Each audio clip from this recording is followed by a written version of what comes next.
A hungry girl faces a cold millionaire and says with conviction, "I can make your son speak again."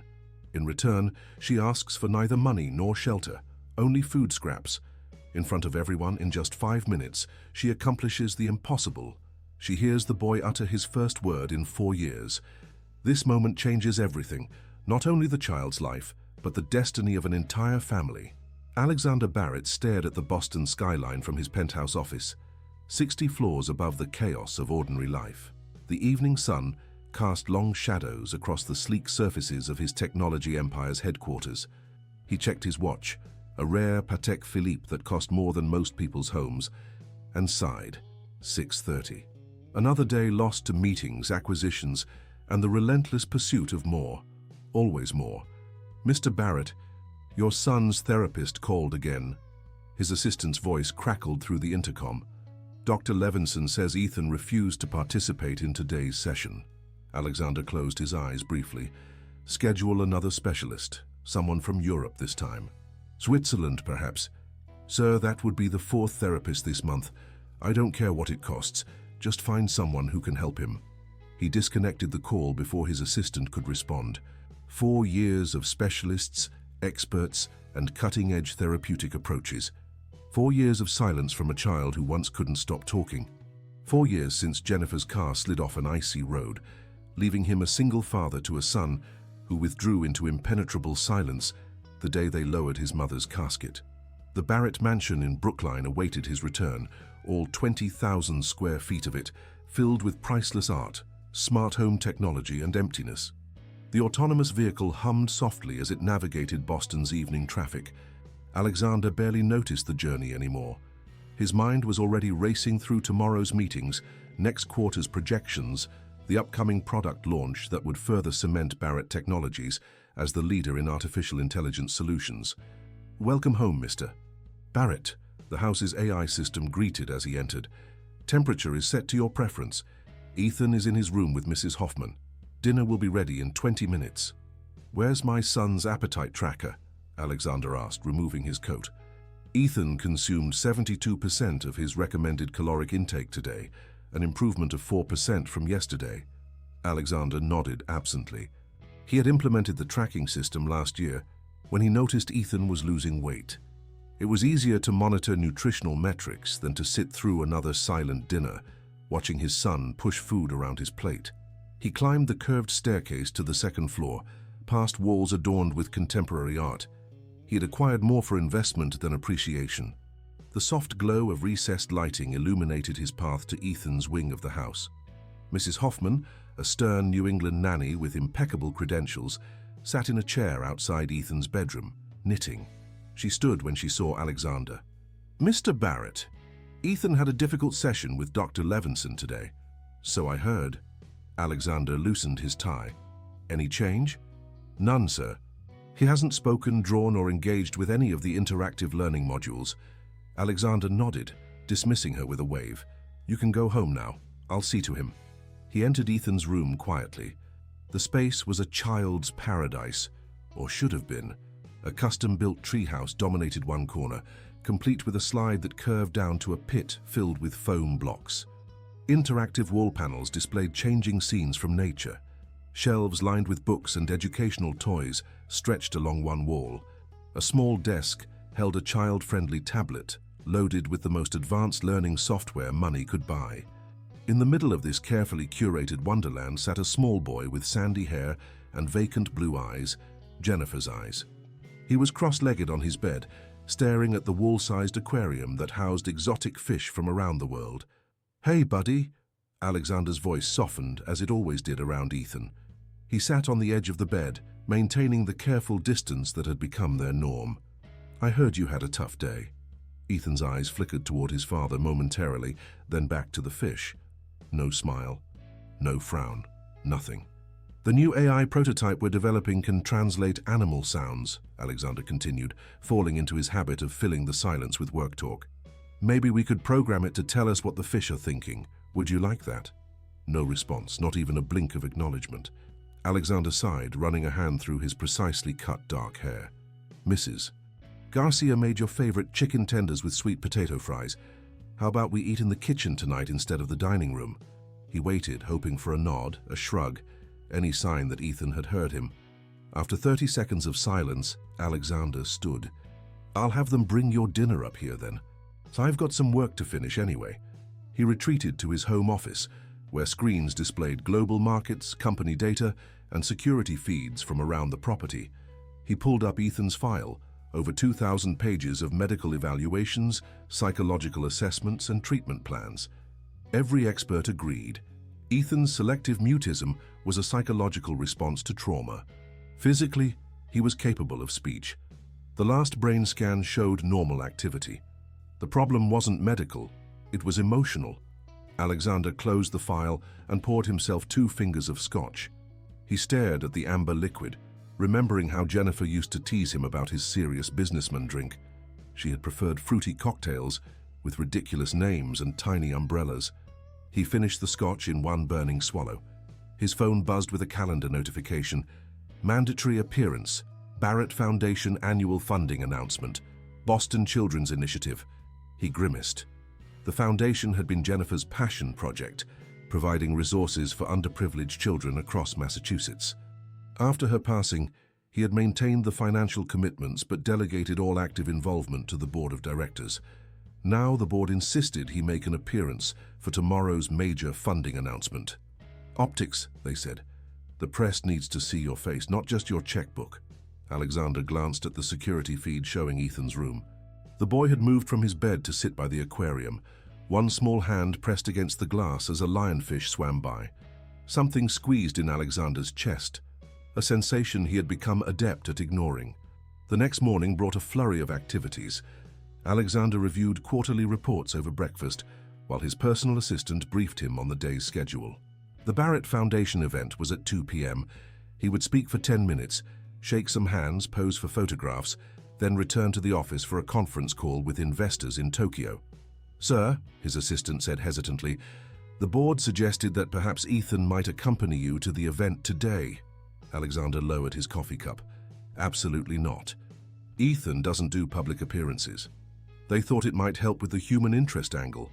My son is not a prop for publicity." His voice was ice. "The subject is closed." The Boston Children's Initiative occupied a renovated warehouse in Dorchester. As Alexander's car pulled up, he could see children playing in a colorful playground behind a secure fence. The building itself had been transformed from industrial austerity to welcoming warmth, with murals covering the exterior walls. Alexander straightened his tie and mentally prepared himself for an hour of forced smiles and rehearsed compassion. He had mastered the art of appearing engaged while keeping his true self safely distant. It was a skill that had served him well in boardrooms and charity galas alike. What he wasn't prepared for was the small whirlwind that would shatter the careful walls he had built around himself and his son.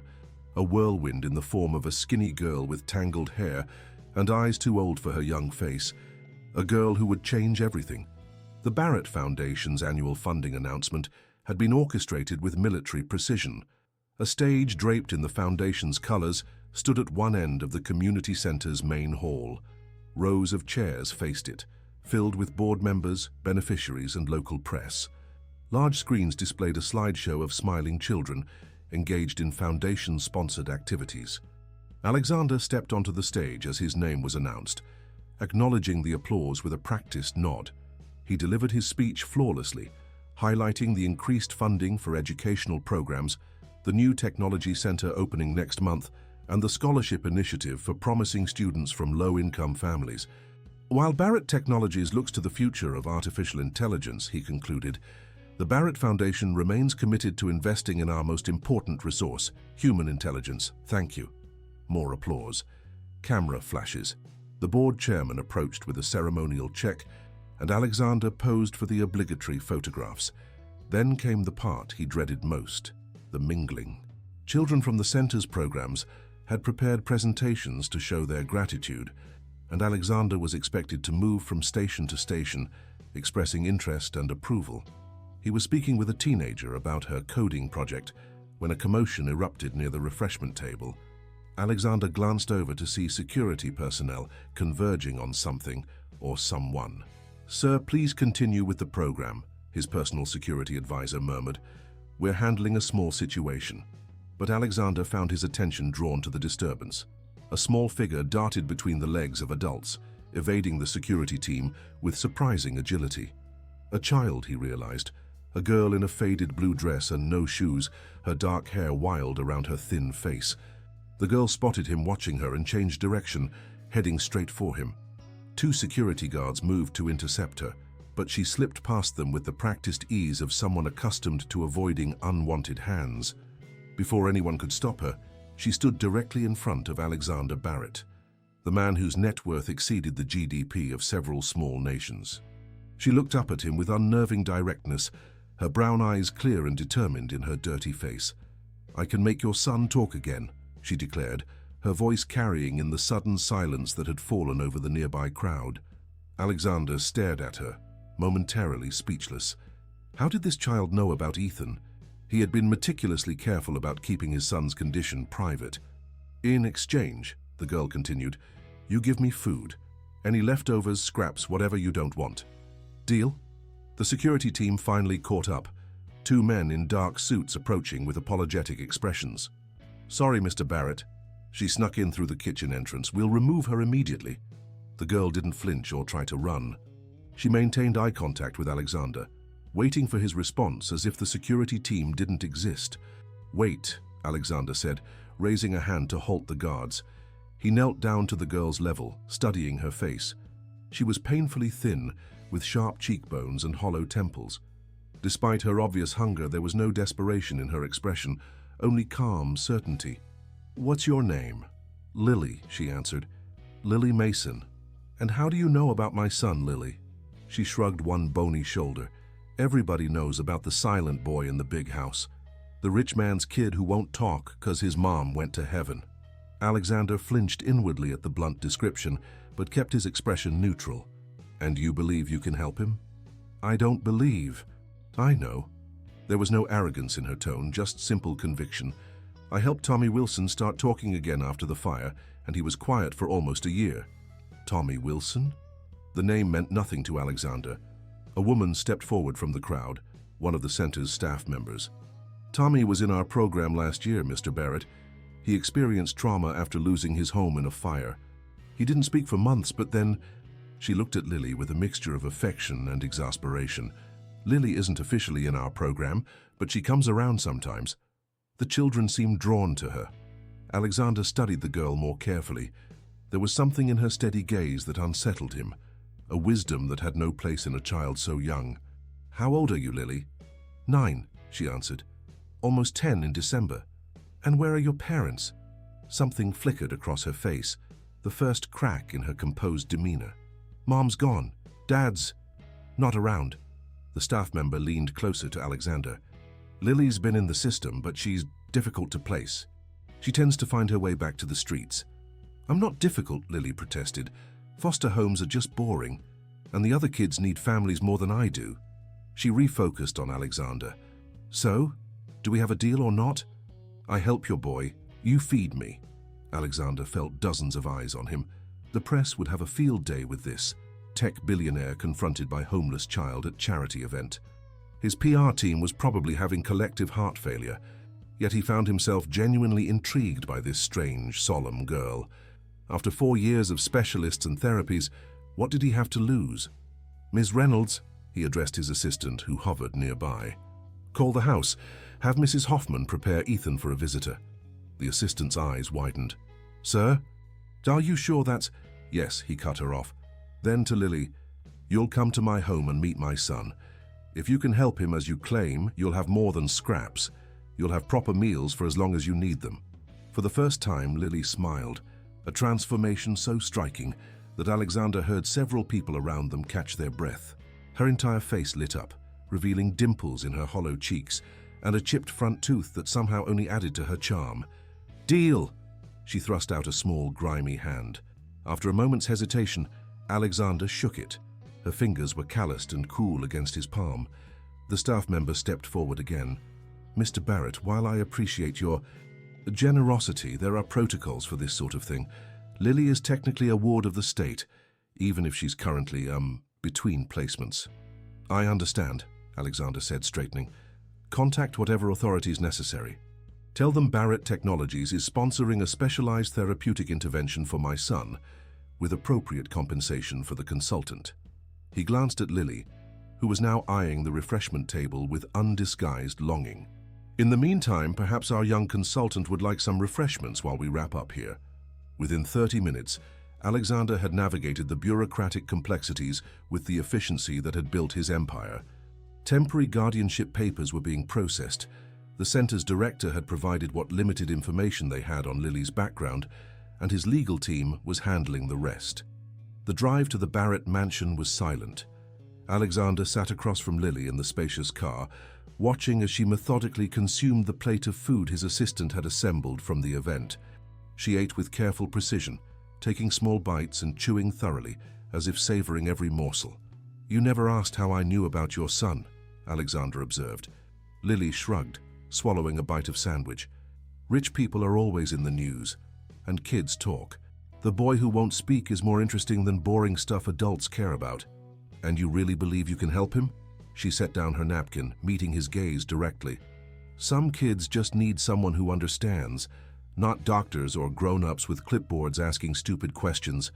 Just someone who gets it." "Gets what?" "How it feels when the hurt is too big for words." Alexander felt a chill at the simple statement. Before he could respond, the car slowed as they approached the gates of the Barrett estate. Lily pressed her face to the window, eyes widening as she took in the sprawling grounds and the mansion beyond. "Wow," she breathed. "You could fit the whole center in your yard." The car stopped at the front entrance, where Mrs. Hoffman waited with a pinched expression that suggested she strongly disapproved of the situation, but knew better than to say so.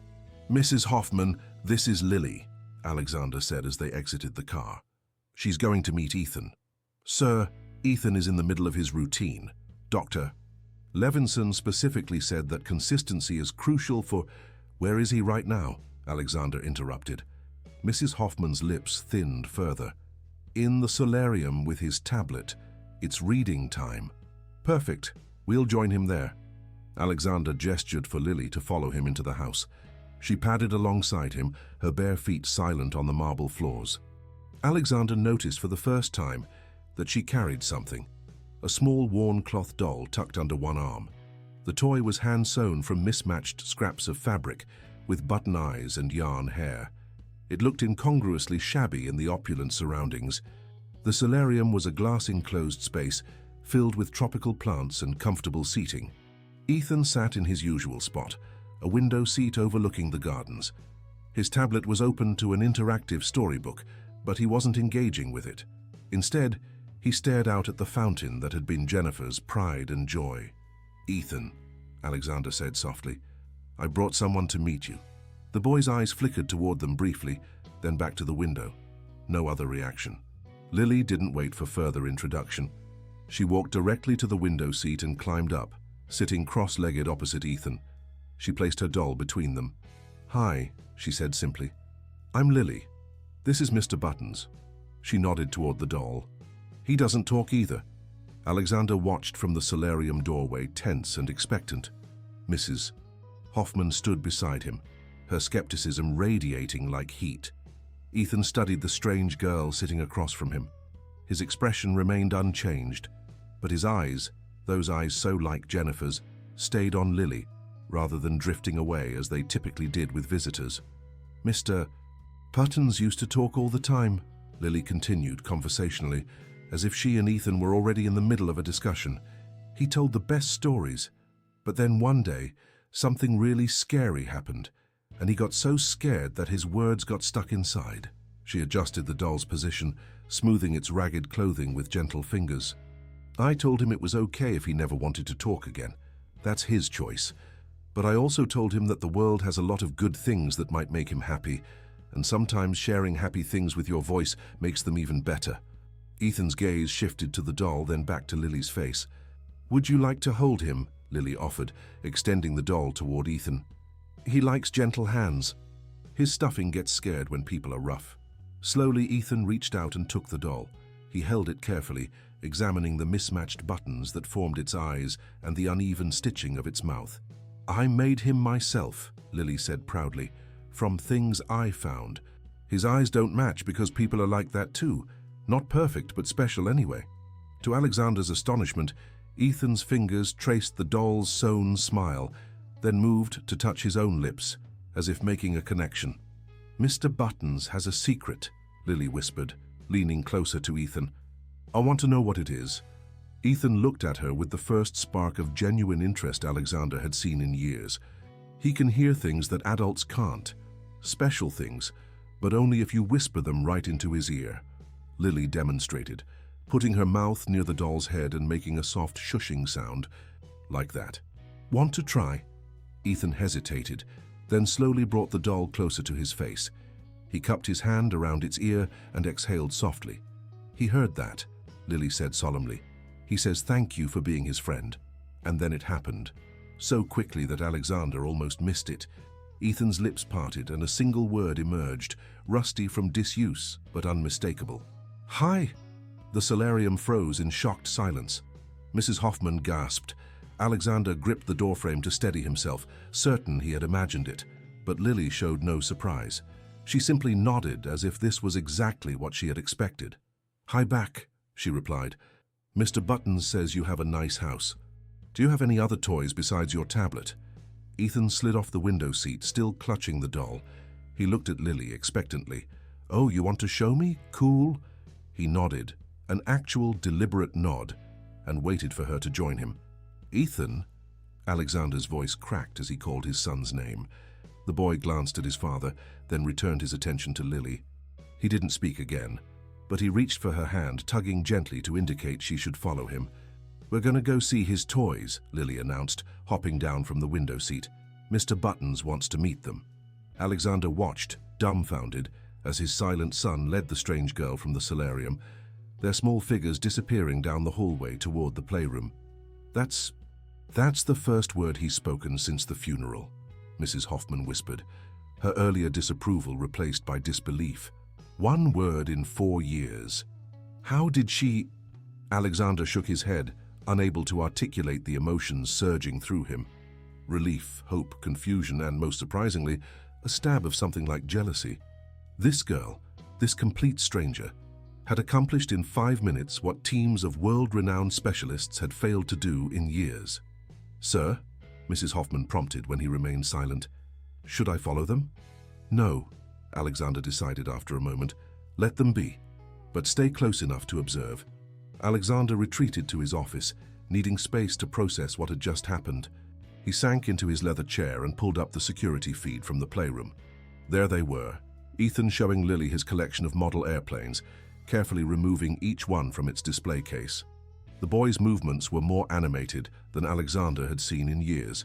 He called his assistant. "Cancel my meetings for the remainder of the week and contact social services. I want to know everything about Lily Mason. Where she came from, who her parents are, her medical history, everything." "Yes, sir." "And regarding her current status?" Alexander watched the security feed as Lily pretended to make the cloth doll fly alongside one of Ethan's planes. His son's lips moved again. He couldn't hear what was said, but Ethan was definitely speaking. "For now, she stays here. Have the blue guest suite prepared, the one adjacent to Ethan's room, and arrange for appropriate clothing and personal items." "Very good, sir." Alexander ended the call and continued watching the children interact. Something about Lily's movements caught his attention, a graceful efficiency, as if she was accustomed to making the most of limited energy. He recognized it from his own childhood, before his father's startup succeeded, when meals weren't guaranteed. He switched to his computer and began researching childhood trauma, selective mutism, and peer therapy techniques. If this girl had the key to unlocking his son's voice, he needed to understand how and why. Hours passed. Alexander emerged from his research haze when his phone buzzed with a message from Mrs. Hoffman. "Dinner is ready. The children are washing up." Children. Plural. The word struck him as both foreign and right. The formal dining room was rarely used since Jennifer's passing. Alexander preferred to eat in his office, and Ethan took most meals in his room. But tonight, Alexander found himself directing the staff to set the table for 3. He arrived to find Lily already seated, her small frame dwarfed by the massive dining chair. Someone had found clothes for her, a simple blue dress that was slightly too large, and her hair had been washed and combed, revealing that it was actually a rich chestnut color rather than the dull brown it had appeared earlier. The difference was striking. Clean and properly dressed, she looked like any other child from a privileged home, except for the thinness that spoke of long-term hunger. The cloth doll sat propped on the table beside her plate. "Mr. Buttons gets his own seat, huh?" Alexander commented as he took his place at the head of the table. Lily nodded seriously. "He likes to be included, but he doesn't eat much." "I see." Alexander found himself fighting an unexpected smile. "And what does Mr. Buttons like to talk about at dinner?" "Oh, he's still not talking out loud," Lily explained. "But he whispers to me sometimes, and I can tell people what he says if they want to know." "I'd like that," Alexander said, realizing he meant it. Ethan appeared in the doorway with Mrs. Hoffman. He hesitated, then made his way to the chair beside Lily. His eyes darted nervously to his father, then to the doll. "Mr. Buttons says the table is super shiny," Lily announced, "and that the room is big enough for giants." A sound escaped Ethan, not quite a laugh, but close enough that Alexander felt his chest tighten. Dinner proceeded with a strange new energy. Lily chattered easily, addressing comments to both Alexander and Ethan, frequently attributing observations to the doll. Ethan remained mostly silent, but he was engaged, nodding, shaking his head, and occasionally whispering something to Lily that she would then relay to Alexander. "Ethan says the chef makes better chicken than the nanny," Lily reported at one point, causing Mrs. Hoffman, who was supervising from near the doorway, to press her lips together in a thin line. Alexander observed the interaction with fascination. It was as if Lily had created a safe buffer zone for Ethan, a way for him to communicate without the pressure of direct interaction. The doll served as both a focal point and a proxy, allowing Ethan to project his thoughts outward without fully committing his voice. It was ingenious in its simplicity, and it was working. After dinner, when the children had been escorted upstairs for baths and bedtime, Alexander retreated to the study with a tumbler of scotch. His phone buzzed with preliminary information from his team's investigation into Lily's background. The report was sparse but troubling. Lily Mason, born December 18th to Caroline Mason, father unknown. Mother disappeared 3 years ago, presumed dead. Child placed in foster care but repeatedly ran away. Last official placement ended 4 months ago when she climbed out a second-story window and vanished. Flagged in the system as highly independent, resistant to authority, forms strong attachments to other children, but avoids adult relationships. Alexander set down his phone, swirling the amber liquid in his glass. What had happened to this child to make her so self-sufficient, yet so vulnerable? And how had she developed such intuitive understanding of a traumatized boy's needs? More importantly, what was he going to do with her now? The rational, business-minded part of him suggested finding her a stable foster placement, providing financial support, and arranging scheduled visits with Ethan under professional supervision. It would be neat, controlled, and properly documented. But another part of him, a part that had been dormant since Jennifer's passing, rebelled against this clinical approach. Ethan had spoken today. He had engaged, responded, even smiled. After 4 years of silence and withdrawal, his son had taken the first step back toward the land of the living, all because of a 9-year-old girl who had asked for food scraps in exchange for a miracle. Alexander's phone buzzed again. A text from Mrs. Hoffman. "Ethan insists the girl sleep in his room. I've made up the daybed for her. He won't let go of the doll." Alexander typed back, "That's fine. Stay within earshot." He finished his scotch and made his way upstairs. The door to Ethan's room was ajar, soft light spilling into the hallway. Alexander approached quietly, peering inside without announcing himself. Ethan lay in his bed, the covers pulled up to his chin. The cloth doll was tucked beside him, one button eye visible above the blanket. Lily sat on the edge of the daybed, her newly washed hair falling around her shoulders as she leaned toward Ethan. And then the brave knight told the dragon, "I'm not here to fight you. I'm here to ask for your help," she was saying in a theatrical whisper, and the dragon was so surprised that he forgot to breathe fire because nobody had ever asked for his help before. They only wanted to fight him or steal his treasure. A bedtime story, Alexander realized. She was telling his son a bedtime story, something Alexander had stopped doing years ago, when Ethan's lack of response made the ritual too painful to continue. "What happened next?" Ethan whispered, his voice faint but distinct. Alexander froze, his hand tightening on the doorframe. 2 sentences in one day, 2 more than he'd heard in 4 years. "Well," Lily continued, unaware of her audience, "the dragon said, 'What could a knight possibly need my help with?' And the knight explained that his kingdom was freezing because the sun had disappeared." Alexander backed away from the door, unwilling to interrupt the moment. He returned to his room, his mind racing with possibilities and plans. One thing was certain: Lily Mason wouldn't be going anywhere anytime soon. 3 weeks passed in a blur of transformation. The Barrett mansion, once a mausoleum of grief preserved in luxury, began to pulse with life again. It started small, Ethan's whispered words becoming full sentences, the silent meals giving way to conversations, the rigid schedule bending to accommodate spontaneity. Alexander adjusted his work routine, shifting meetings to accommodate breakfast with the children and returning home before dinner. His executive team was baffled by the change, but adapted quickly. The CEO, who once logged 18-hour days and responded to emails at 3 a.m., was now enforcing strict boundaries around his time. Lily's presence catalyzed changes throughout the household. Her frank questions challenged the sterile museum-like atmosphere Alexander had maintained since Jennifer's death. "Why don't you have any pictures of Ethan's mom?" she asked one evening as they sat in the living room, Ethan building a complex structure with electronic blocks nearby. Alexander stiffened. "There are photographs in the family album, but none where people can see them," Lily persisted. "Ethan says he forgets what she looked like sometimes." Alexander's gaze snapped to his son, who ducked his head but didn't contradict Lily's statement. The next day, framed photographs appeared throughout the house. Jennifer laughing on their honeymoon, pregnant with Ethan, holding him as an infant, playing with him at the beach. The images that had been too painful for Alexander to face became touchstones for new conversations. "She had yellow hair like me," Ethan observed, studying a photo of Jennifer in the garden. "Blonde?" Alexander corrected gently. "Like honey in the sunlight. And yes, you have her hair, and her eyes, and her smile," Lily added from where she sat drawing at the coffee table. "When Ethan smiles, his whole face lights up, just like in her pictures." Alexander found himself smiling more too, real smiles that reached his eyes, not the perfunctory ones he'd mastered for business purposes. Sometimes he caught himself laughing at Lily's matter-of-fact observations or Ethan's emerging sense of humor.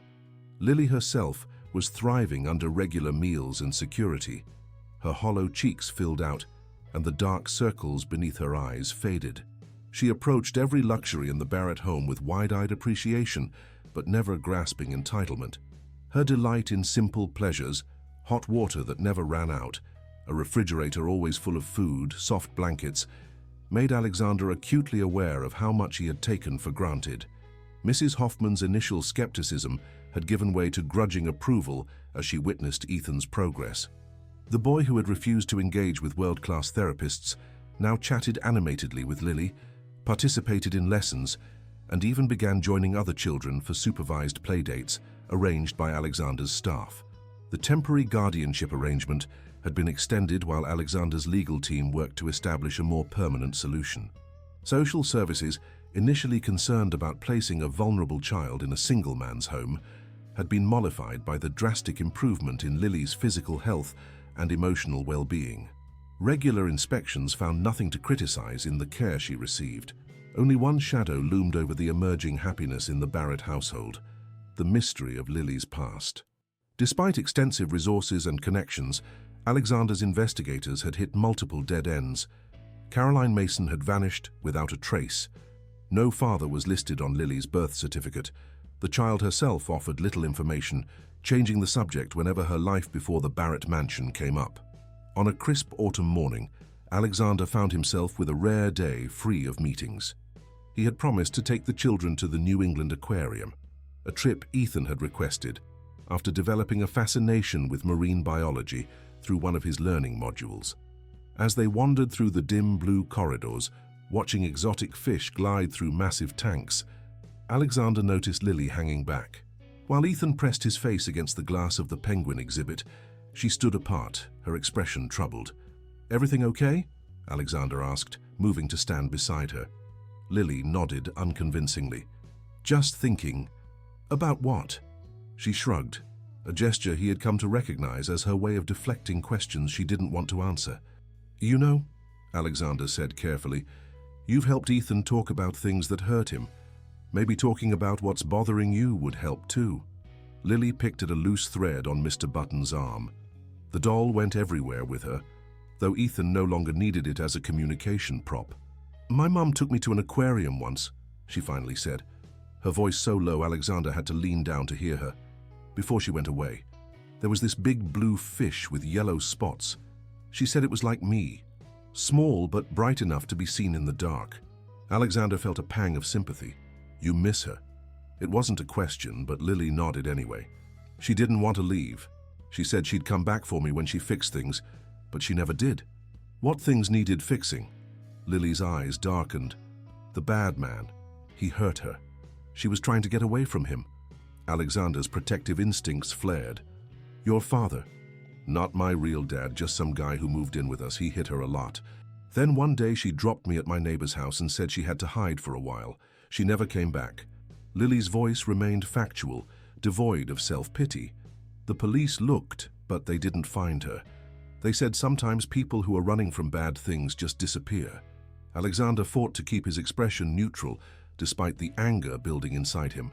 And the man, the one who hurt your mother, went to jail for something else, stealing, I think. Lily finally looked up at him. Is Ethan's mom coming back? The abrupt change of subject caught Alexander off guard. No, he said gently. When people pass away, they can't come back. Lily nodded thoughtfully. That's probably better than not knowing. If you know someone's in heaven, you can stop waiting for them. The simple wisdom of her statement struck Alexander deeply. Had he been waiting all this time? Not for Jennifer to return, he understood the finality of death, but for the pain to disappear, for life to return to normal. Had he put his emotions, his connection with Ethan, his very humanity on hold while he waited? Hey, come look at this, Ethan called from the next exhibit, his excitement drawing them both back to the present. The rest of the day passed pleasantly, with Ethan chattering about marine habitats and Lily gradually returning to her usual animated self. By the time they returned home, laden with souvenirs from the gift shop, the morning's melancholy seemed forgotten. That evening, after the children were asleep, Alexander sat in his study reviewing the information his team had compiled on Caroline Mason. The file was frustratingly thin: minimum wage jobs, a series of addresses in progressively worse neighborhoods, sporadic medical records showing treatment for injuries, consistent with domestic abuse. The last documented sighting was at a women's shelter in Springfield, where she had stayed for 2 nights before vanishing. Alexander closed the file and opened another, this one on the Barrett Foundation. Jennifer had established it 3 years before her death, focusing initially on domestic violence survivors and their children before expanding to broader educational initiatives. The foundation maintained 4 shelters across Massachusetts, providing safe housing, legal assistance, job training, and support services. A thought struck him, and he quickly pulled up the foundation's historical records. He scanned the lists of beneficiaries from 5 years ago, searching for a familiar name. There it was, Caroline Mason, age 24, admitted to the Springfield shelter with infant daughter Lily. Received emergency medical care, counseling, and temporary housing assistance. Alexander sat back, his mind racing. Jennifer's foundation had helped Lily's mother. Was it mere coincidence that Lily had ended up at the Boston Children's Initiative, a program partially funded by the same foundation? That she had approached Alexander at the very event celebrating his wife's legacy? He picked up his phone and called the foundation's current director, despite the late hour. Mr. Barrett, is everything all right?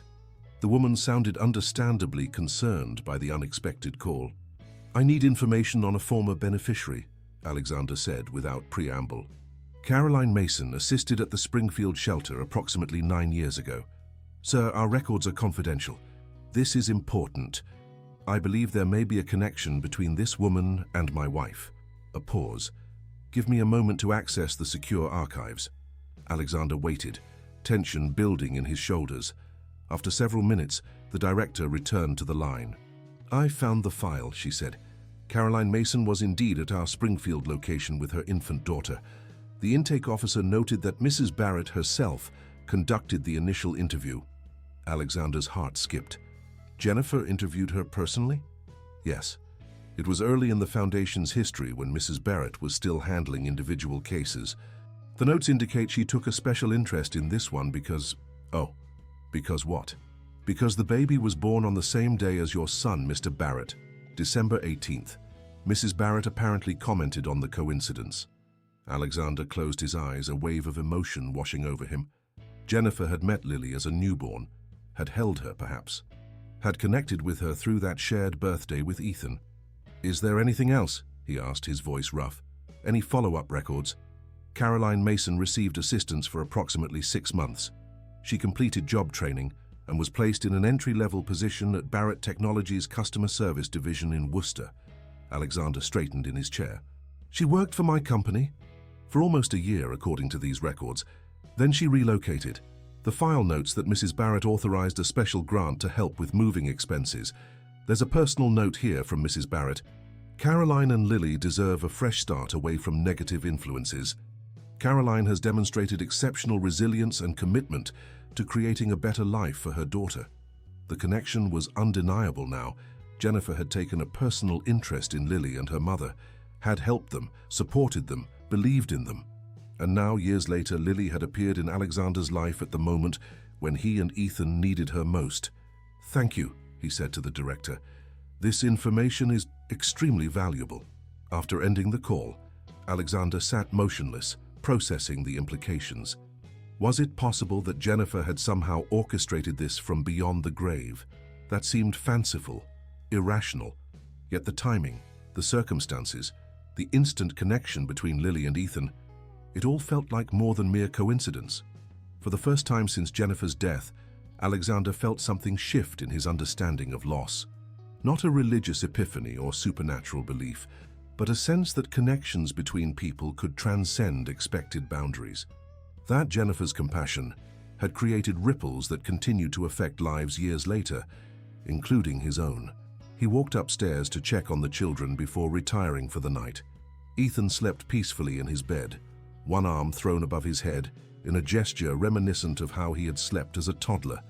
On the daybed across the room, Lily curled around Mr. Buttons, her face serene in sleep. Alexander stood in the doorway watching them breathe. These two children, born on the same day in vastly different circumstances, one with every material advantage, the other with nothing but determination and resilience, both wounded by loss, both finding healing in each other's company. "You'd be amazed, Jen," he whispered into the quiet room. "You'd love her. I think maybe you already did." As if in response to his words, Lily stirred slightly, hugging her doll closer. Alexander smiled and gently closed the door.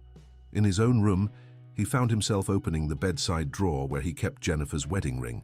He had removed it from her finger at the hospital, unable to bear the thought of it being buried with her. For 4 years it had remained hidden away, too painful to look at. Tonight he placed it on the bedside table where she used to leave it before sleep.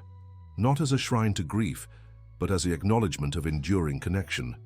"I think I understand now," he said softly to the empty room. "What you were trying to teach me all along." He slept better that night than he had in years, untroubled by the restless dreams that usually plagued him. And when he woke, it was to the sound of children's laughter echoing down the hallway, the most beautiful alarm clock he could imagine. The Barrett Technologies annual holiday party transformed the company's headquarters into a winter wonderland. The massive atrium sparkled with thousands of lights, and a 20-foot Christmas tree dominated the center of the space. Employees and their families mingled among food stations and activity areas, the usual corporate hierarchy temporarily suspended in favor of seasonal goodwill. Alexander navigated the crowd with Ethan and Lily flanking him. For the first time in 4 years, he had brought his son to the company event. And for the first time ever, he found himself genuinely enjoying the festivities rather than viewing them as an obligatory display of corporate culture. "Mr. Barrett," a group of executives approached, their faces showing surprise at the sight of the children. "We didn't know your son would be joining us this year." Ethan was excited about the ice sculpture demonstration, Alexander explained, resting a hand on his son's shoulder. The boy had grown more comfortable with public outings, though he still spoke primarily to familiar people. "And who is this young lady?" one of the executives asked, smiling at Lily. Before Alexander could respond, Lily stuck out her hand with the poise of someone twice her age. "I'm Lily. I live with Mr. Barrett and Ethan now.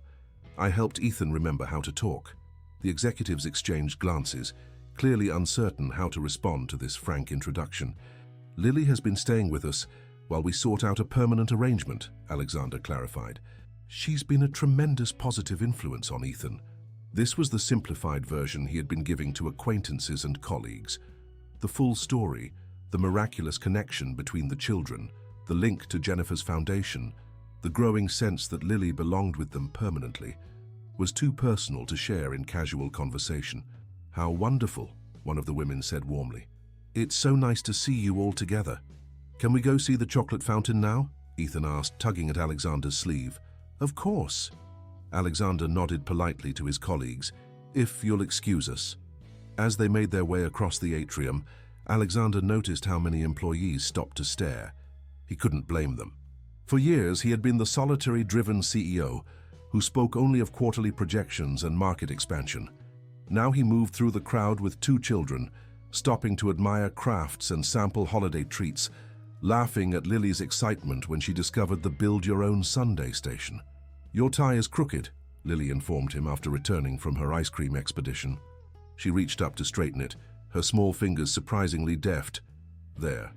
Now you look like a proper businessman again." Alexander chuckled. "Thank you.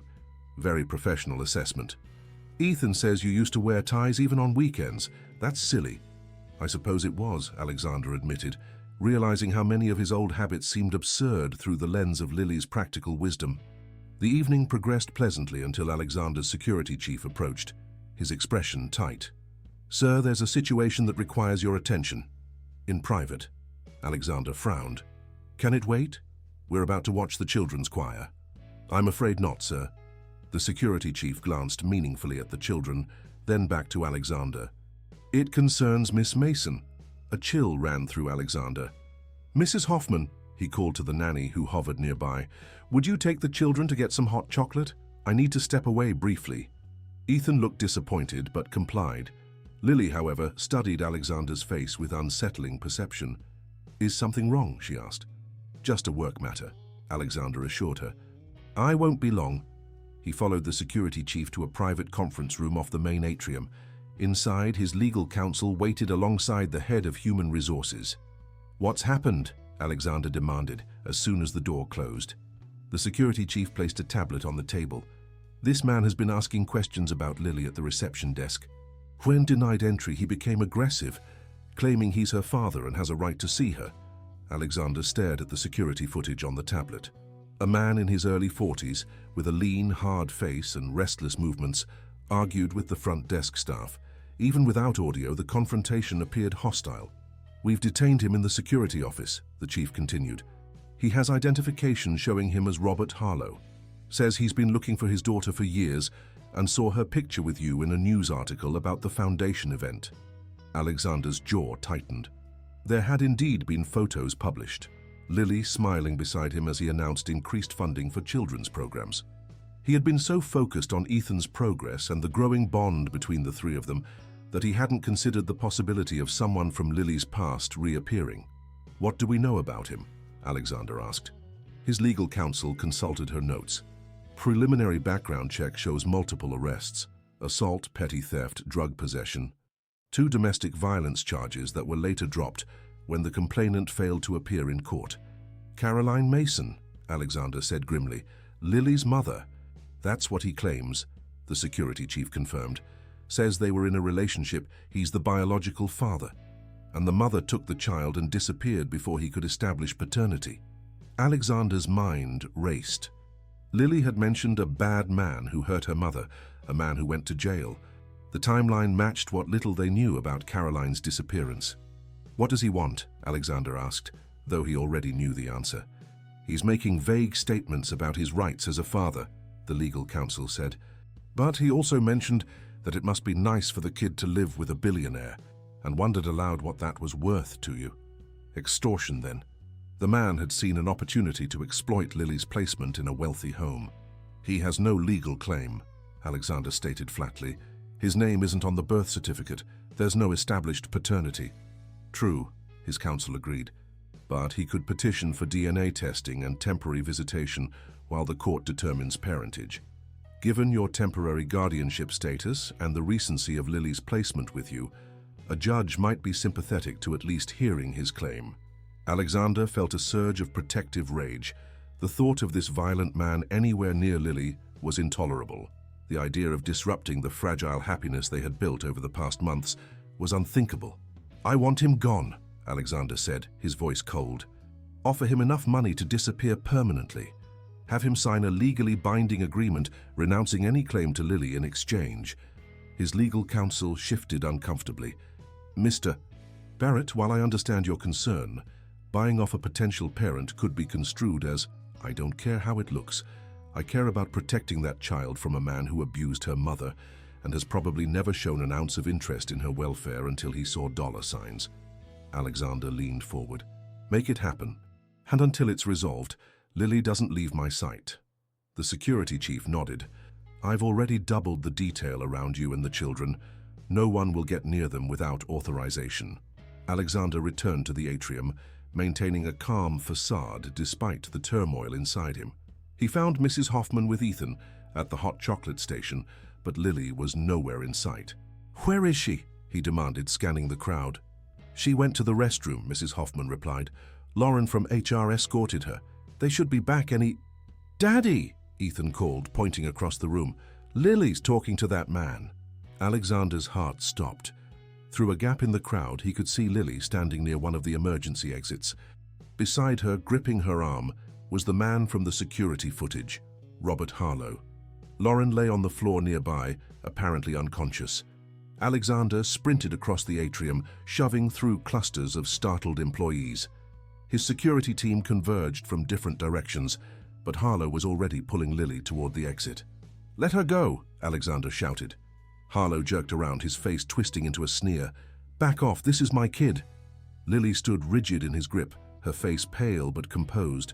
Her eyes met Alexander's, and to his surprise, she gave a slight shake of her head, a warning. "You're hurting me," she said clearly to Harlow. "Just like you hurt my mum." The man's fingers tightened on her arm.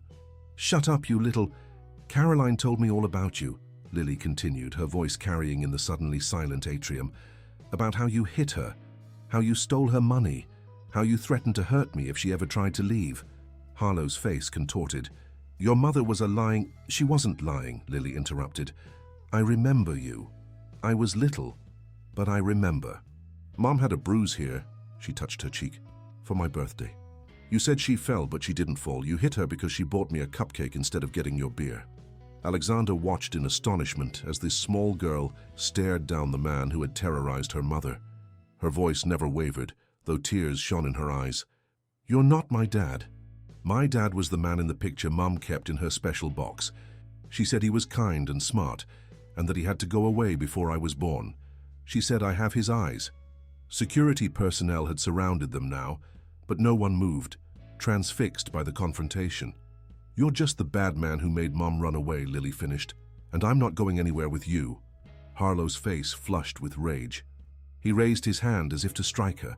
Before Alexander or security could react, Lily ducked and twisted out of his grip with practiced ease, the movement of a child who had learned to evade adult hands. She darted behind a security guard as Harlow lunged after her. Within seconds, the man was restrained, cursing and struggling as he was dragged toward the exit.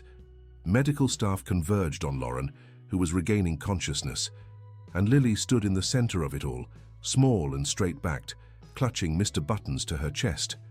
Alexander knelt before her, checking for injuries. "Are you hurt? Did he hurt you?" She shook her head. "I'm okay. He grabbed my arm, but I'm used to getting away from grabbers."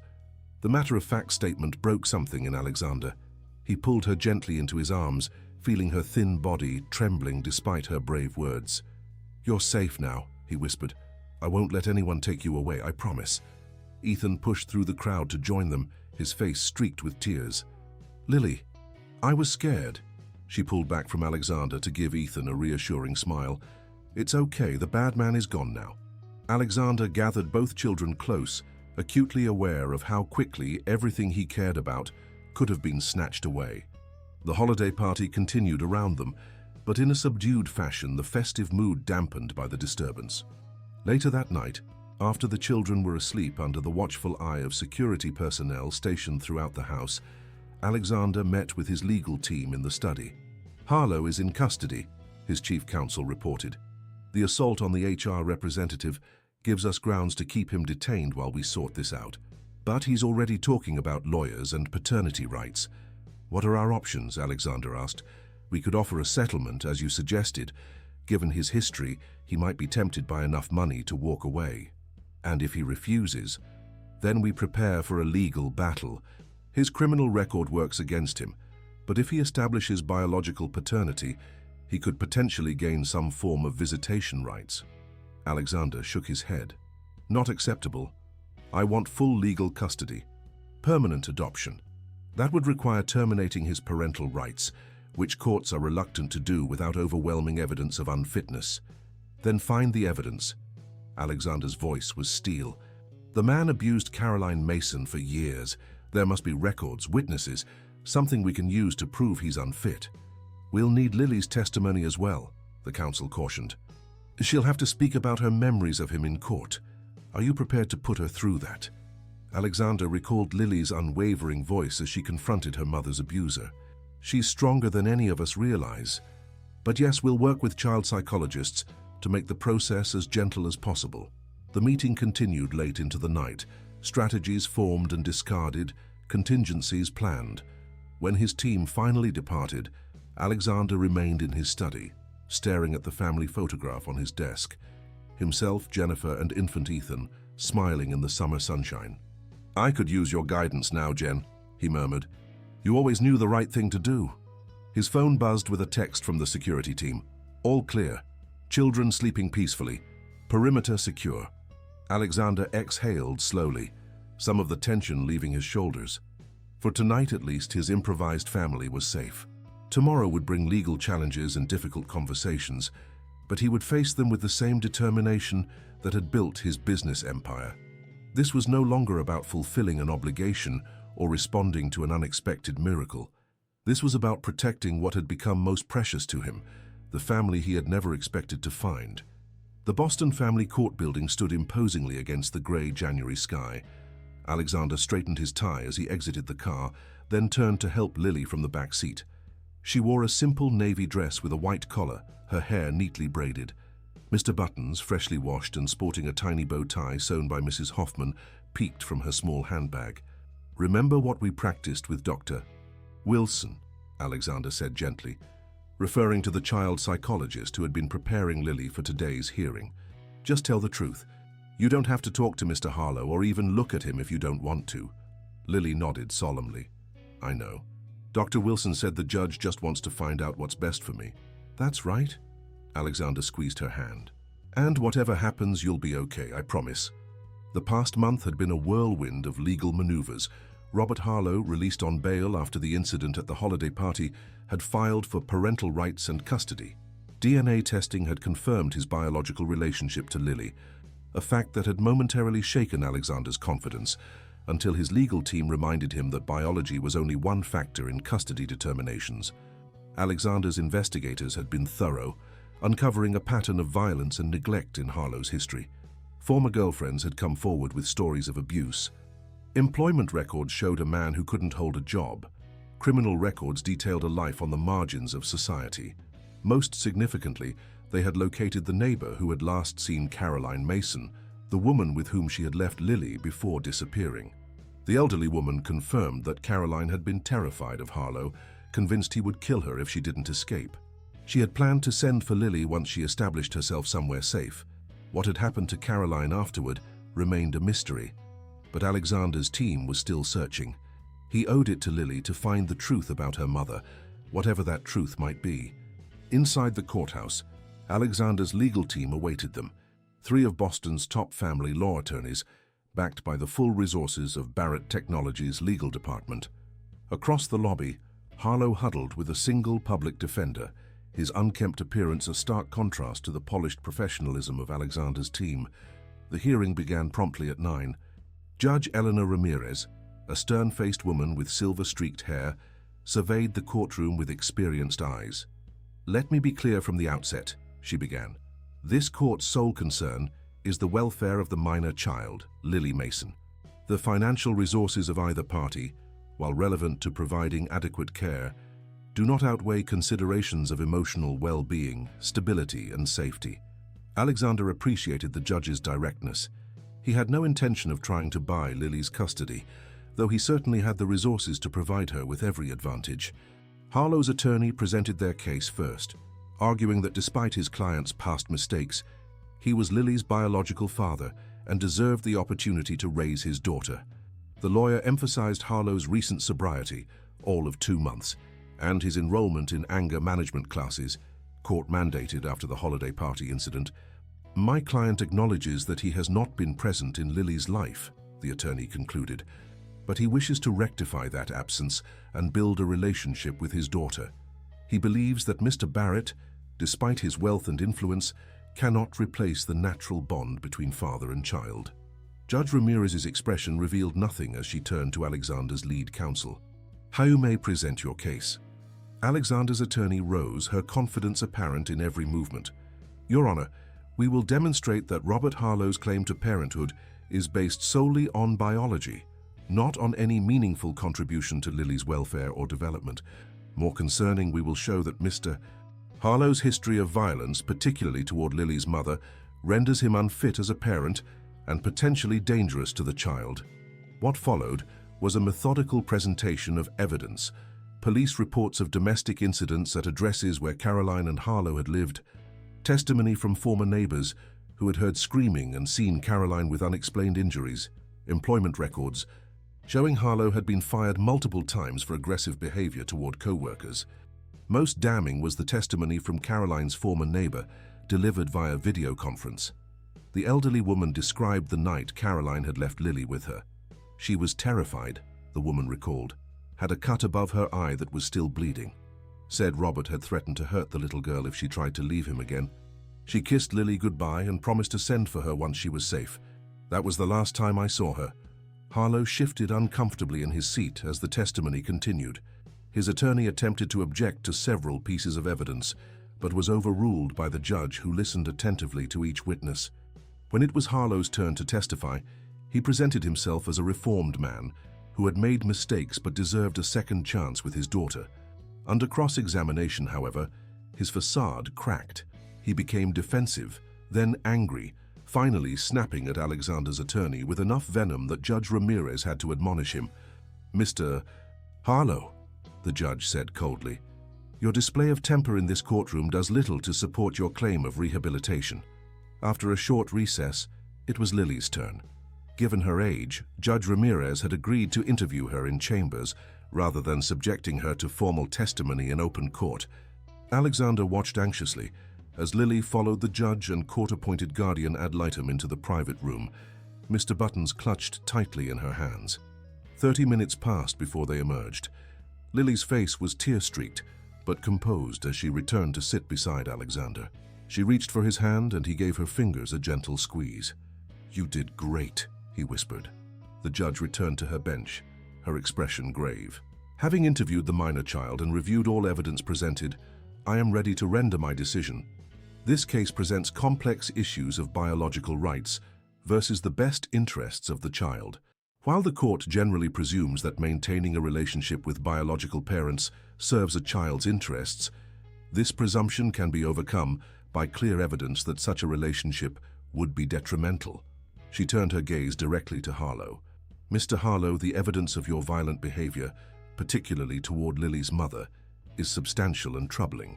The court finds your recent efforts at rehabilitation insufficient to overcome the risk you pose to this child's emotional and physical well-being."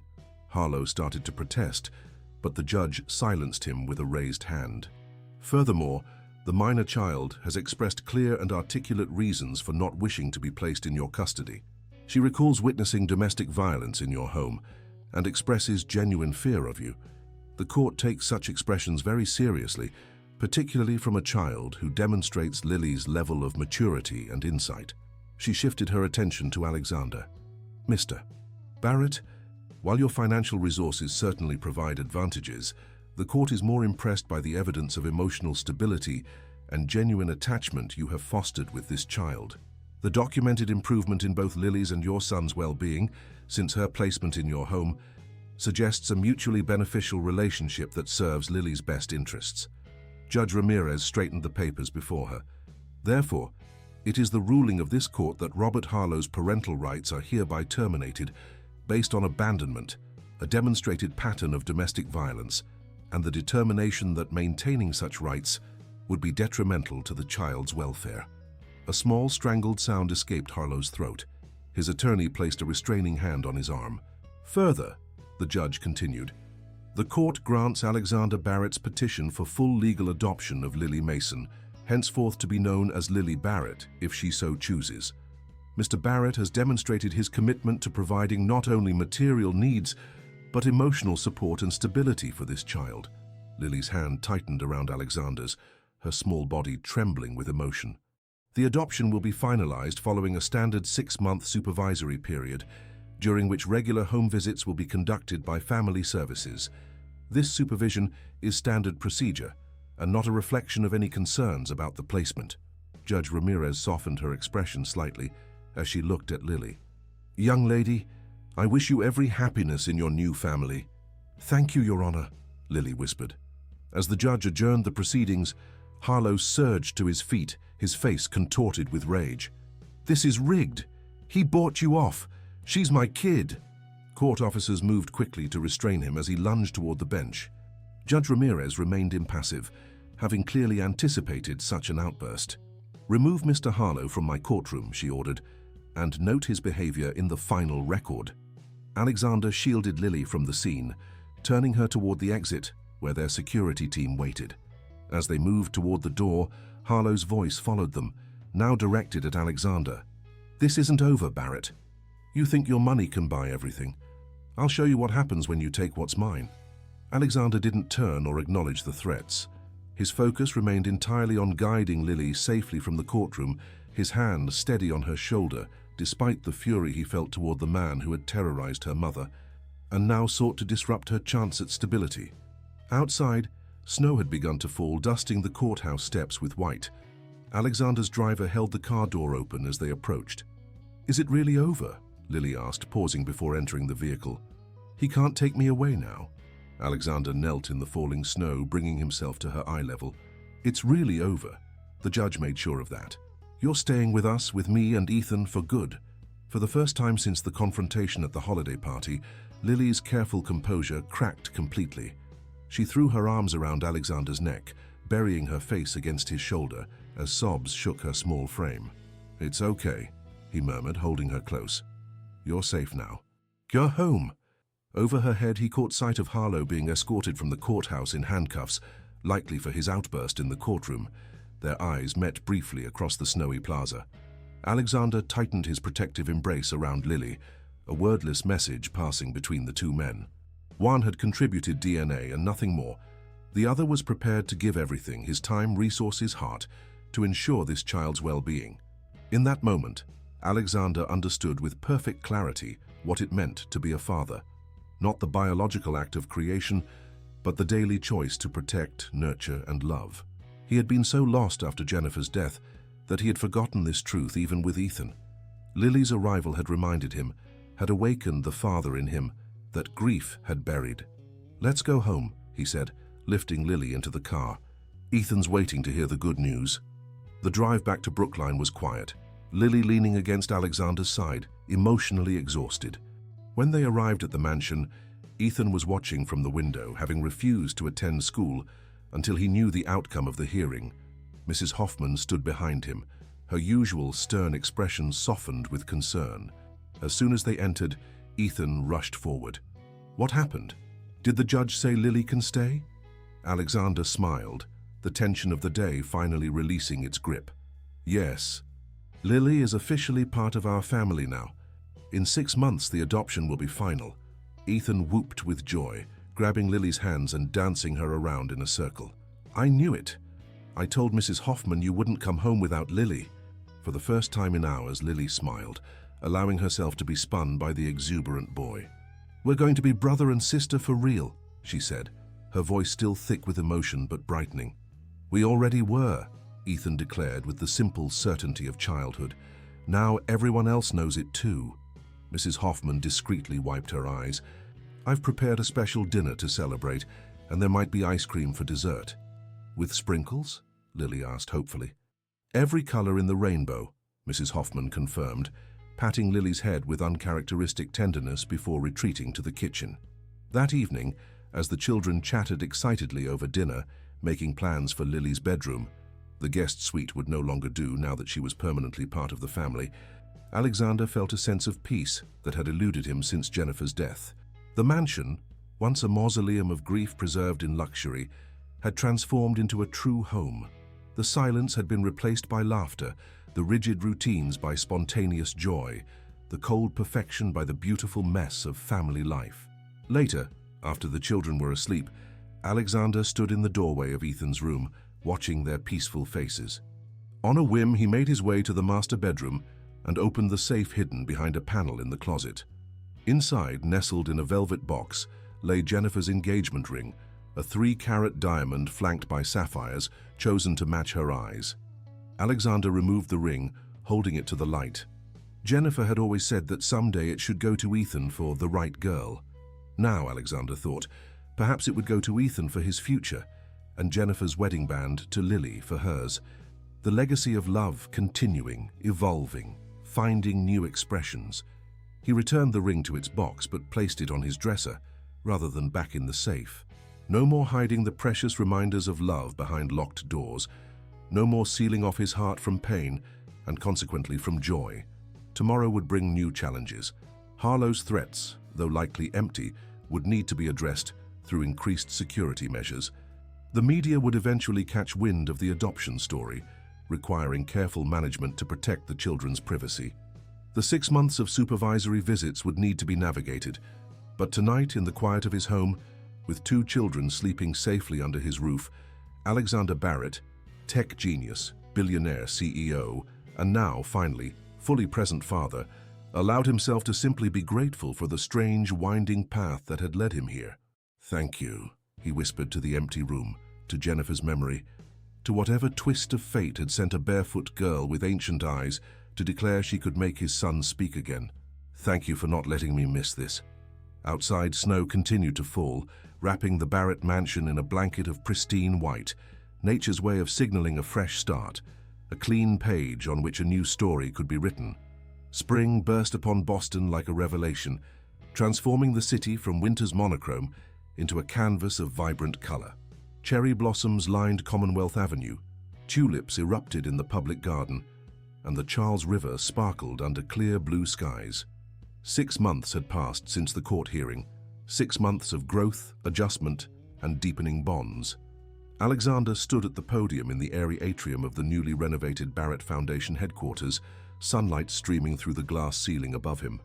Behind him, a portrait of Jennifer smiled benevolently over the proceedings, not the formal oil painting that had previously hung there, but a candid photograph of her laughing in the garden, her hair windblown, her joy palpable even in 2 dimensions. "Today marks not just the expansion of the Barrett Foundation's mission," Alexander addressed the assembled crowd of staff, beneficiaries, and media, "but a return to its heart. When my late wife established this foundation, she believed in the power of human connection to transform lives. Somewhere along the way after her passing, I lost sight of that vision. I maintained the financial commitment, but withdrew the personal one." He paused, his gaze finding Ethan and Lily seated in the front row.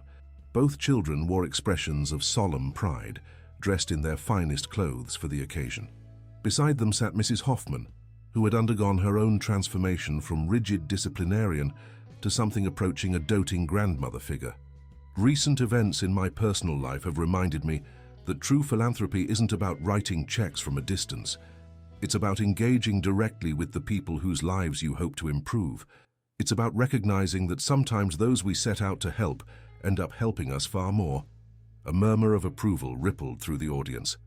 The story of how a homeless girl had transformed the Barrett household had become something of a modern fairy tale in Boston society, despite Alexander's efforts to maintain the family's privacy.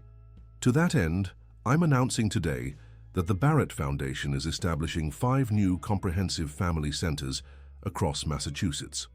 These centers will provide not just emergency services for families in crisis, but ongoing support, education, job training, and community building.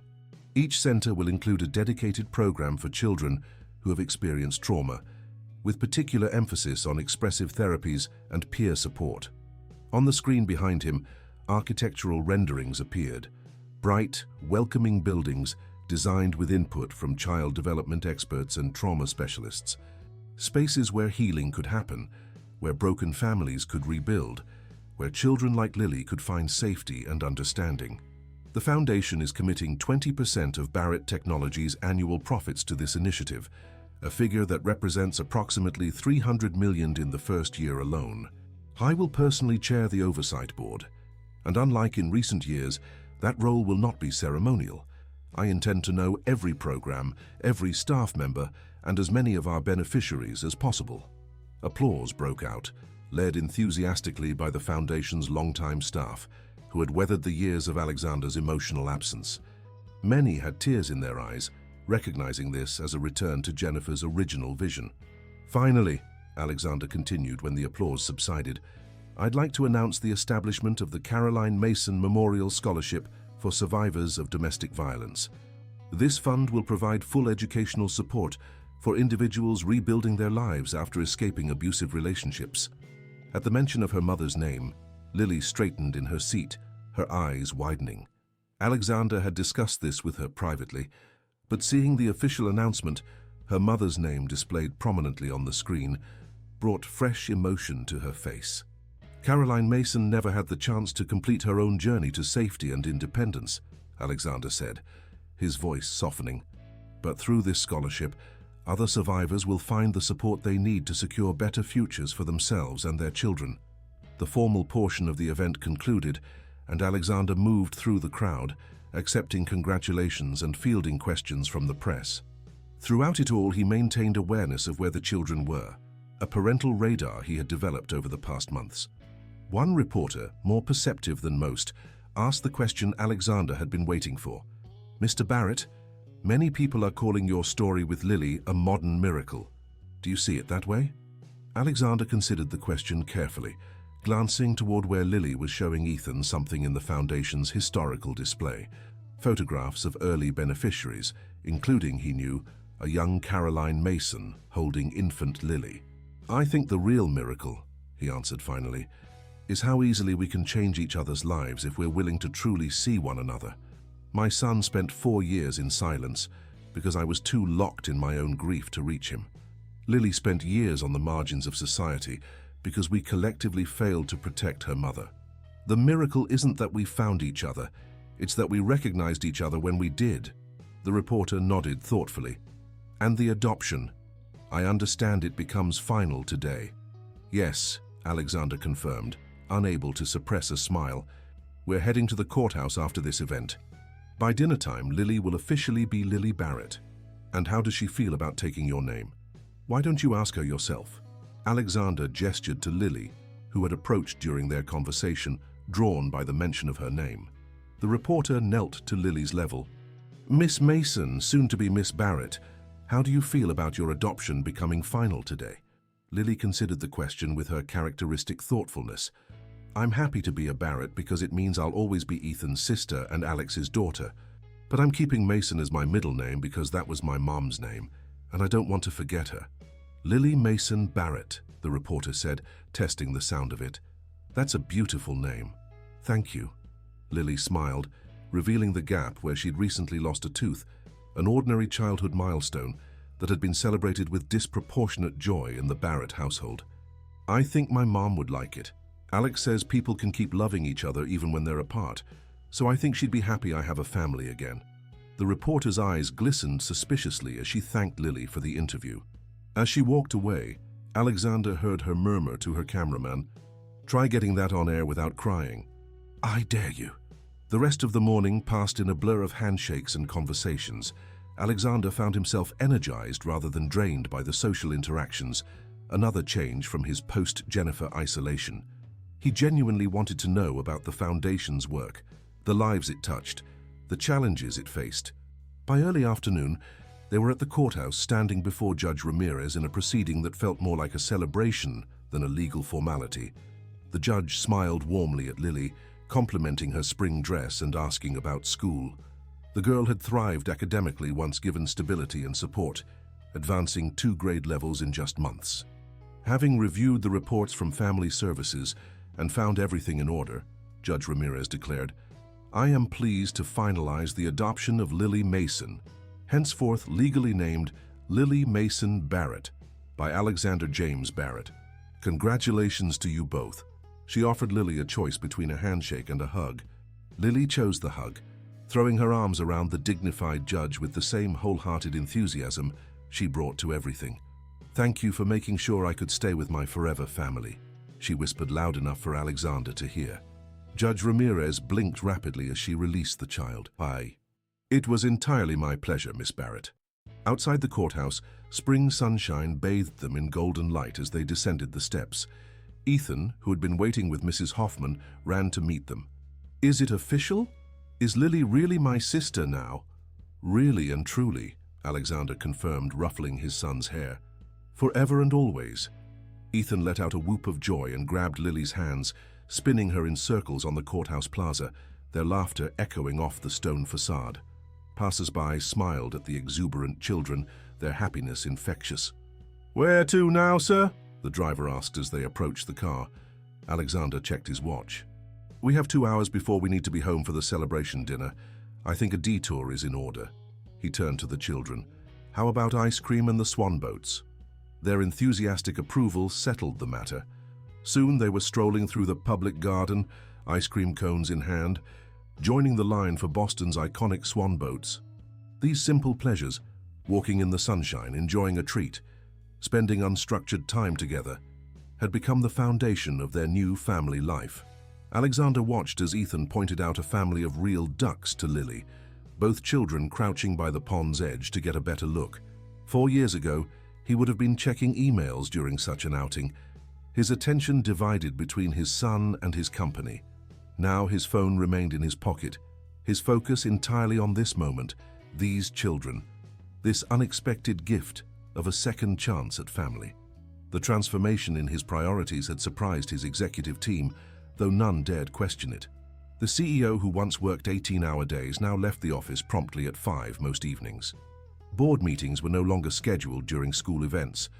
Working weekends had become rare rather than routine. Yet Barrett Technologies hadn't suffered, quite the opposite.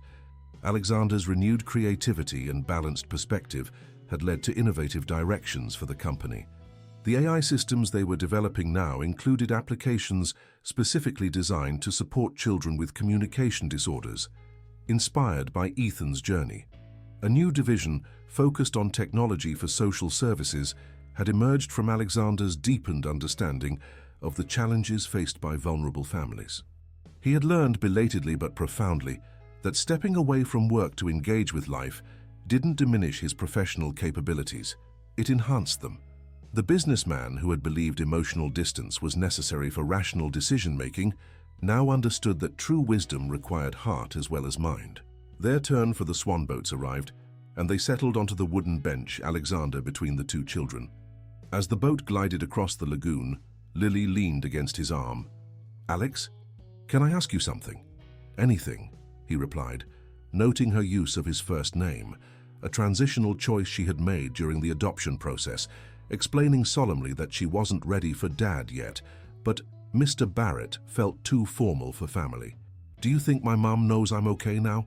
That I have a home and everything?" Alexander gazed across the water, considering his response carefully. "I believe that people who love us never truly stop watching over us, even when they're gone. So yes, I think she knows, and I think she's very proud of the brave, kind person you've become." Lily nodded, satisfied with this answer.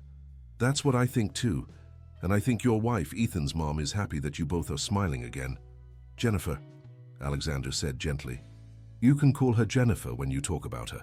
She would have loved you, Lily, very much." "I know," Lily said with the simple certainty of childhood.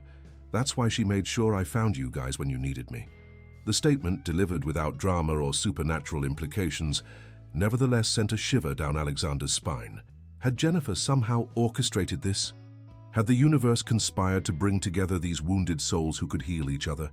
Or was it simply the natural pattern of human connection, the way lives intersect and influence each other in ways we can never fully anticipate? I needed food, and Ethan needed someone to help him talk, and you needed a family that wasn't so quiet, Lily continued matter-of-factly. So we all helped each other. That's what families do. That's exactly what families do, Alexander agreed, his throat tight with emotion.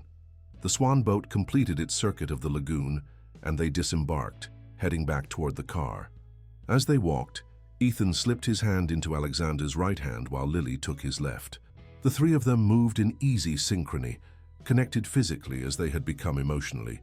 The celebration dinner that evening brought together a small circle of those who had witnessed their journey: Mrs. Hoffman, Dr. Wilson, the child psychologist, Alexander's most trusted colleagues, and a few of the children's school friends. The dining room, once a formal, seldom-used space, had been transformed with balloons and streamers. A banner proclaiming, "Welcome to the family, Lily," stretched across one wall. During dessert, an elaborate cake decorated with Lily's new monogram, Alexander tapped his glass for attention. "I'd like to propose a toast," he said, raising his champagne flute as the children lifted their sparkling cider. "To new beginnings, unexpected blessings, and the reminder that sometimes the most valuable things in life come from the most unlikely sources." "To Lily," someone called, raising their glass higher. "To family," Alexander amended, meeting Lily's eyes across the table. "In all its beautiful forms." Later, after the guests had departed and the children were in bed, Alexander stood in the doorway of Lily's new room, a space she had helped design, with walls the color of the ocean and a ceiling painted with stars. Unlike the impersonal guest suite she had first occupied, this room reflected her emerging personality. Bookshelves lined with volumes ranging from picture books to surprisingly advanced science texts, a desk where she created intricate drawings, a window seat where Mr. Buttons held court among newer stuffed animals. The cloth doll, though still beloved, was no longer Lily's sole possession or her only source of comfort. Like the child herself, Mr. Buttons had found his place within a larger community of belonging. Alexander moved quietly through the house, checking on Ethan, who slept sprawled across his bed in typical boy fashion, then continuing to his own room. On his bedside table sat 3 framed photographs: Jennifer in the garden, Ethan on his 5th birthday, the last before the accident, and now a new addition, Lily on the courthouse steps that very day, her face radiant with joy. He touched each frame gently, a silent acknowledgement of how past, present, and unexpected future had woven together to create this moment. The doorbell rang, an unusual occurrence so late in the evening. Alexander checked the security panel, surprised to see his assistant on the monitor, her expression urgently serious despite the hour. He opened the door with a sense of foreboding. "What's happened?" "I'm sorry to disturb you at home, Mr. Barrett," she said, "but this couldn't wait." She handed him a sealed envelope. "The investigators found something about Caroline Mason." Alexander's heart raced as he opened the envelope, scanning the report inside. For months, his team had been searching for information about Lily's mother, following cold trails across multiple states. Now finally they had answers. Caroline Mason had not abandoned her daughter. After fleeing Robert Harlow's abuse, she had established a new identity in Arizona, working 3 jobs to save enough money to retrieve Lily and start fresh. She had been sending letters and small gifts to the neighbor who had temporarily taken Lily in, planning a reunion once she had secured safe housing. But 6 months into her new life, Caroline had been struck by a car while crossing the street. With no identification linking her to her real name, she had been buried as Jane Doe in an Arizona cemetery. Only through painstaking cross-referencing of unidentified persons' reports with Caroline's physical description and timeline had Alexander's investigators finally discovered her fate. Alexander sank into a chair, the report trembling in his hands. Poor Caroline, poor Lily. The mother had never abandoned her child. Death had separated them, just as it had separated Jennifer from Ethan. "There's more, sir," his assistant said quietly. The investigators found something else, a safety deposit box in Caroline's new name. Inside was this. She handed him a small weathered journal and a sealed envelope addressed simply, "For Lily when she's older." Alexander stared at the items, understanding their immense significance. Here were Caroline's thoughts, her explanations, perhaps her final messages to the daughter she had never intended to leave behind. "Thank you," he said, his voice rough with emotion. This changes everything." After his assistant departed, Alexander sat alone with the journal and letter, weighing how best to share this information with Lily. The truth about her mother was both heartbreaking and healing. Caroline had loved her, had been fighting to reunite with her, had never willingly abandoned her. He would need to consult with Dr. Wilson about the best approach, would need to prepare Lily for the complicated emotions this revelation would bring. But ultimately, these precious items belonged to her mother's words, her mother's heart, preserved across time and tragedy to reach her at last. Alexander placed the journal and letter in his safe for the night. Tomorrow would bring new challenges, new emotional territory to navigate. But they would face it together as a family. Not perfect, not conventional, but bound by something stronger than blood or legal documents. He moved to the window, gazing out at the spring night. Somewhere in the vast universe, he liked to think that Jennifer and Caroline had found each other, two mothers united in their love for the children now brought together in this unlikely family. Perhaps they were watching over all of them, guiding them toward healing neither woman had lived to see. "We're okay," he whispered to the stars, "all of us. We found our way back to joy." In a bedroom down the hall, Lily Mason Barrett slept peacefully, one arm around Mr. Button's, the other reaching toward the photograph of her new family on her nightstand. In another room, Ethan Barrett dreamed childhood dreams, his voice restored, his heart mending. And throughout the house that had once echoed with silence, the gentle sounds of family life, breathing, shifting, living, filled the spaces once hollow with grief. The little girl who had appeared at a charity event, offering a miracle in exchange for food scraps, had indeed worked magic. Not through supernatural powers or clinical expertise, but through the simple, profound gift of authentic human connection. She had reminded a broken family how to live again, had shown them that healing begins when we truly see each other, when we recognize our shared humanity in the eyes of another. In the end, that was the greatest revelation, that sometimes salvation comes from the most unexpected sources, that sometimes the hungriest among us have the most to give, that sometimes a child with nothing material to offer can provide the richest gift of all, the return of a voice, the awakening of a heart, the rebirth of a family. Fem de Historia. Dear listeners, we hope that the story of Alexander, Ethan, and Lily has touched your heart. For more emotional journeys like this one, we've prepared a special playlist with equally captivating narratives. Find it by clicking to your left. If you enjoyed this story, please don't forget to subscribe to our channel and give this video a thumbs up. Every day we bring unique stories that explore the complexity of human connections and the transformative power of love. Join us in the comments section to share your thoughts on this tale of healing and family. We can't wait to hear from you.